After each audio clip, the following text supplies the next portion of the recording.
Hai guys, welcome back again to my YouTube channel. My name is Kevin Saili. Di YouTube channel ini teman-teman akan menemukan informasi menarik seputar cryptocurrency. So if you trading cryptocurrency, make sure kalian subscribe channel ini. Teman-teman, welcome back again di update untuk alts. Jadi update alts kali ini kita akan ngebahas Polygon atau Matic karena kita udah ngelihat Polygon Matic itu rally dalam beberapa terakhir dan kelihatannya lumayan signifikan. Jadi mungkin akan timbul pertanyaan bagi teman-teman yang sedang tradingkan Matic atau Polygon, dan kita akan coba untuk ngeplot atau mencoba untuk memforecast sejauh mana Matic atau Polygon bisa menguat dan area mana saja yang kita perlu waspada dan perlu kita perhatikan terkait dengan potensi bearish reversalnya. So, terakhir kali saya update tentang Matic itu ada di 9 hari yang lalu. Jadi tadi saya ngelihat sekilas buat yang terakhir saya share ke teman-teman, sebenarnya kita ngelihat ada opportunity terbentuk sebuah trendline dan kita saat ini kita di kisaran Fibo 50 serta 61,8%. Yang rupanya setelah waktu itu kita bahas, setelahnya pump, nggak lama ngepump ya. Jadi sebetulnya bukan berarti kita bahas terus dia ngepump gitu, tapi lebih ke arah sebelumnya sempat kita plot bahwa area Fibo 50 61,8% menjadi area yang kita perlu antisipasi terkait dengan possibility of support areanya, dan itu sudah kita bahas di video atau yang seminggu atau 2 minggu yang lalu lah kira-kira ya. Nah, sebenarnya hal apa sih yang menyebabkan Matic ini bisa ngepump lumayan signifikan? Ternyata ada beberapa good news, salah satunya adalah Polygon enter the Disney World, dan ini sepertinya disambut dengan baik dan positif oleh para holdersnya Matic dan juga atau si Polygon itu sendiri. Jadi setelah nggak lama ya, setelah kita lihat kondisi ini ya, price Polygon itu rally dan lumayan signifikan. Sejauh ini kita ngetes terhadap area yang bisa dikonsider sebagai salah satu strong resistance-nya, dan kalau misalnya ini berhasil break, nanti kita akan coba plot lagi potensi area berikutnya. Nah, sebelum kita lanjut lebih jauh, saya pengen share dulu ke teman-teman sekalian. Jadi untuk saat ini itu sekitar semingguan lah ya, atau beberapa hari yang lalu, kita tuh di Advance Group memang ada ngeplot 2 potensi cryptocurrency yang bisa di long. Salah satunya adalah Avalanche dan tentu saja Matic. Nah, Matic itu terakhir update kita adalah dia membentuk semacam falling wedge pattern di time frame 4 jam, di mana ada support area yang menjadi titik temu, menjadi confluent area support yang sangat kuat dan powerful. Nah, nanti kita akan bahas berdasarkan time frame hourly-nya juga. Jadi dari short term, mid term, ke long term kita akan bahas semua secara lengkap. Alright, so saya start dari yang long term dulu supaya teman-teman bisa punya dapat gambarannya. Saat ini menurut pandangan saya ini adalah hal yang cukup menarik terjadi terhadap Polygon. Jadi kalau kita track down sebelumnya, posisi kita itu seperti membentuk semacam sebuah trend line dan tampak seperti semacam inverse head and shoulders. Saya cukup yakin teman-teman pasti ada yang ngeplot ini juga sebagai inverse head and shoulders. Serta di saat yang bersamaan saya juga yakin ada beberapa dari teman-teman yang juga mungkin ngeplot ini sebagai potensi cup and handle, di mana posisinya lumayan curam. Tapi yang pasti adalah kedua area resistance ini, baik itu dari si head and shoulders, inverse head and shoulders maupun cup and handle, itu sama-sama sudah berhasil dipatahkan. Dan jika mengacu pada pergerakan inverse head and shoulders ataupun si cup and handle, kita bisa menggunakan bagian kepalanya untuk melihat pergerakan daripada Polygon atau Matic sendiri itu berpotensi rebound dari pergerakan harga saat ini setelah break sampai dengan kisaran area 1,16 dolar. Pertanyaannya adalah apakah area ini cukup realistis untuk dicapai?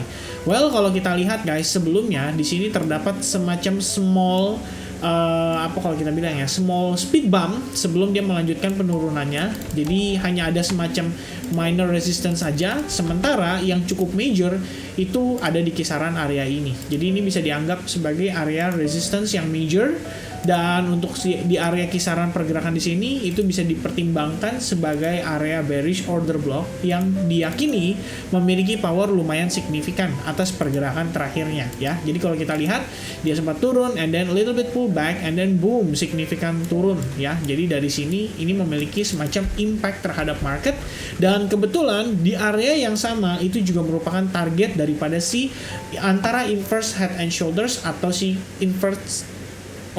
antara si inverse head and shoulders atau cup and handle pattern. Kira-kira seperti itu guys. Alright, so kalau dari time frame daily, sementara ini kita melihat konfirmasinya menurut saya cukup powerful. Kita basically sudah berhasil create semacam higher high, dan sekarang kita mungkin sedang sedikit tertahan karena mengikuti dari harga Bitcoin juga yang saat ini sedikit back and forth. Artinya tadi sempat naik lumayan signifikan sampai kisaran hampir 21.000 atau bahkan sudah lewat 21.000, but then kita balik lagi sekitar 2800-an. So ini mungkin memang menjadi sebuah kondisi di mana Matic kalau misalkan nantinya terkoreksi, itu pasti diiringi dengan Bitcoin juga yang mungkin mengalami koreksi atas penguatannya beberapa hari terakhir. Alright, so untuk Matic so far kalau saya bisa katakan so far so good, dan kita ngelihat sekarang lagi testing aja terhadap major resistance-nya di kisaran $0.74. Kalau misalkan kita lihat dia berhasil break dari sana, harusnya tidak akan ada kesulitan yang signifikan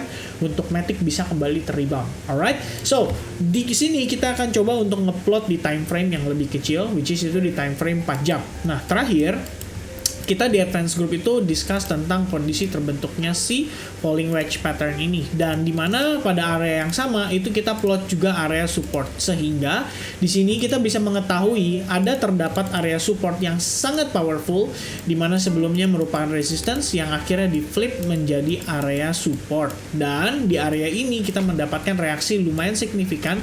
Setelah itu kita lihat marketnya take off, bahkan create another high level dari pergerakannya beberapa pekan terakhir, dan terakhir itu ada di kisaran 9 Juni ya, atau bahkan harga di sini itu terakhir kita tes itu adalah kisaran 18 Mei 2022.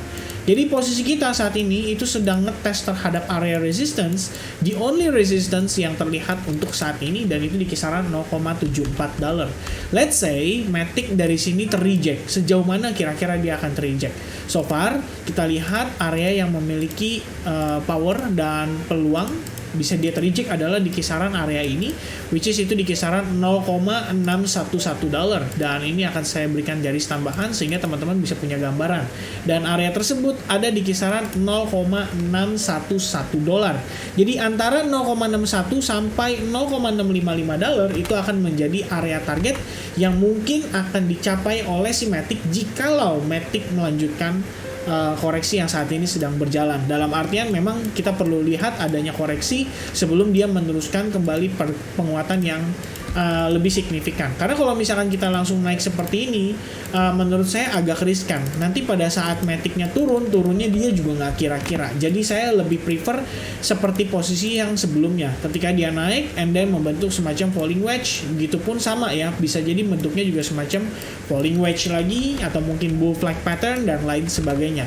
Tapi yang pasti, kalau misalkan kita sudah berhasil break dari 0.74, kalian akan lihat bahwa posisi kita di sini itu bisa dikatakan berada di area yang tidak terlalu banyak support dan resistance-nya. Kalian bahkan bisa melihat di sini pergerakannya sangat smooth, sehingga kalau misalkan kita break dari 0.74, the only possible area yang akan divisit oleh si Matic itu adalah di kisaran $0.95. Jadi ada opportunity untuk Matic kembali melanjutkan penguatannya, dengan catatan dia harus berhasil break dari area $0.74. Dan saat ini preferensi saya melihat Matic adalah lebih prefer ngelihat dia cenderung corrective move dulu sebelum akhirnya dia meneruskan penguatannya. Kira-kira seperti itu.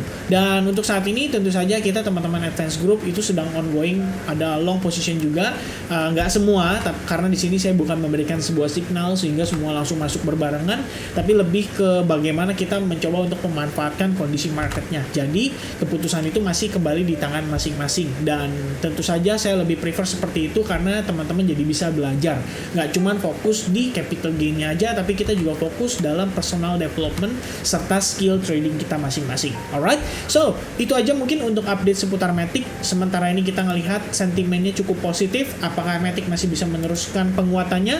Mari kita sama-sama pantau. Semoga teman-teman di sini juga ada yang profit dari Matic. God bless everyone. Sampai ketemu lagi di update berikutnya. Semoga update ini bisa bermanfaat, dan selamat malam, selamat beraktivitas, selamat kembali. Cheers and bye-bye.